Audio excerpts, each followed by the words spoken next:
Meet Nigeria's first millionaire, Candido Da Rocha, who sent his dirty clothes to Britain for laundry. This is going to be really interesting. Here is a detail. Born in 1860 in Brazil, Candido Da Rocha was the son of João Esson Da Rocha, a returnee slave from Brazil. At age 10, Senior Da Rocha, who was from the Yoruba subgroup Ilesha, was captured and sold into slavery in Brazil in 1840.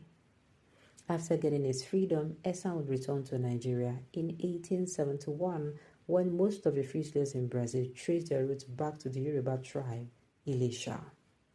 Esson began the business empire upon his return.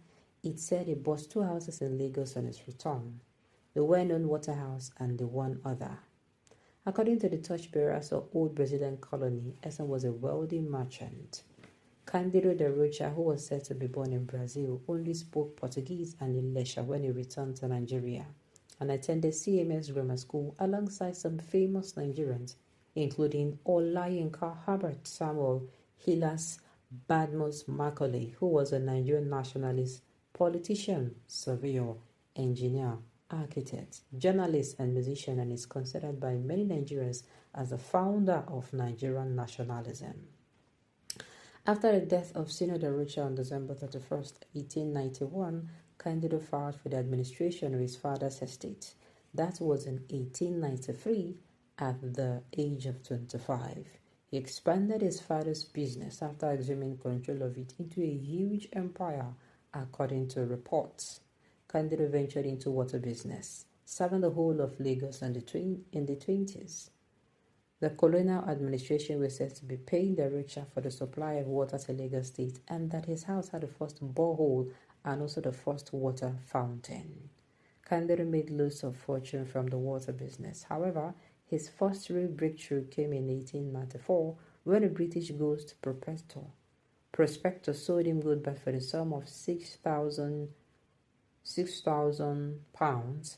Not having money, he approached First Bank, the then West Africa, for a loan which he got to purchase the gold bars. According to report, Candido filled the gold bars into gold dust and sold it to goldsmiths, making a profit of 200%. He teamed up with J.H. Doherty and Sid Williams in 1907 to establish Lagos Native Bank. The bank was said to have given other big banks a healthy competition until Candido was duped. He, however, established the Lagos Finance Company, which lent out money to people. Speaking to Punch in 2017, Angelica Oyediro, granddaughter of Candido Da Rocha, said of her grandfather, Candido Da Rocha was quite close to the British and Western world then. He was highly respected and highly disciplined. He did not like dishonesty and lying. I stayed with him in this house for about 3 years when my mother moved in here to look after him. I was very close to him. He loved me and I was very fond of him. I learned a lot from him.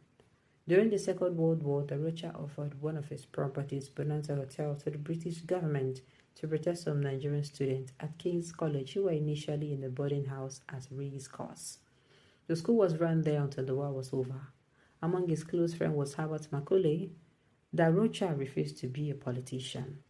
When he was nominated to contest an election, people approached him requesting money to support his election. He said, if you want Da Rocha, you vote for him. If you want Da Rocha's money, don't vote for me. Twice, when Macaulay was arrested by the British colonial government for speaking out against them, Da Rocha paid a fine on his behalf to prevent Macaulay from going to jail and warned that he would not come to his rescue the third time. Da Rocha was a staunch Catholic. He respected God. He was very rich. He was a millionaire in those days and very generous. The elite in those days sent their dirty clothes to Britain for laundry. Da Rochas, Johnsons, Dohertys, and the Oluwos were foremost wealthy people. They didn't wash their clothes in Nigeria. They sent them abroad for laundry. Some of them had about 5 dozen shirts, 5 dozen vests, 5 dozen pants, and everything they could afford. Despite not officially marrying, Candido had 3 women who had children for him, a son called Alexander and 4 daughters. He had a great dispute with Alexander in 1920 and never saw again till his death. Alexander moved to Ghana to be with his mother after the falling. explaining why there is a noticeable presence of the Rocha family today in Ghana. In 1959, the great Lagos businessman passed away and was buried at the Ikoyi Cemetery. How I love history. How I love history. That is very nice. He sent the clothes to go. Okay, that's very. If I send the clothes, go heaven for lunch. Why are people like this? Why? He was among those people and wasted everything, deceiving himself in pomposity. He would send his clothes for laundry and wait 6 months to get them back. Waiting concern inside. With money, you can do it in African countries. Most fought for it with vendor, but the leaders do not take care of their people. In money. Okay, in money side, they all eat but sit on their promises. That is why ANC was done in elections. Him is okay. I don't understand. I don't understand what this person is saying. He was being wasteful when he was being wasteful to show he's rich. Go and read the history of Dangote and family and you understand me better. Dangote rich had its root from his great-grandfather. Where is this candidate of his descendants again? Okay, upbringing matters a lot too. Upbringing does what matters a lot. They are still very much rich. After the Rocha owns lots of properties at Yaba, Ilipage, VI, including Adero International School, Nelson Babet Galleria. Oh, okay. Where is offspring, my dear? They did not give us much of that, information. But in those days, you don't have to be a millionaire to do that, as there was no serious difference between Lagos and London. Most magazines from Britain will advertise such services with a coupon attached where you can fill and send. The same money and postal stamps were being used. So if you have delicate silk clothes, you can send them there for dry cleaning. Oh, another angle to it, for those who are saying he wasted money. Wow, history. These are the kind of thing I love to read. Me too, right? Me too. Huh?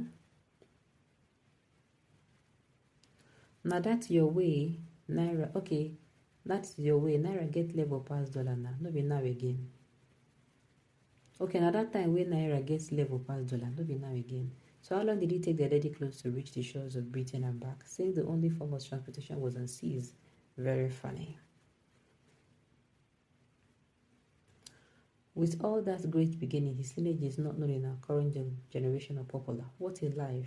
That reminds me of Psalm 103, 11-16. That is it.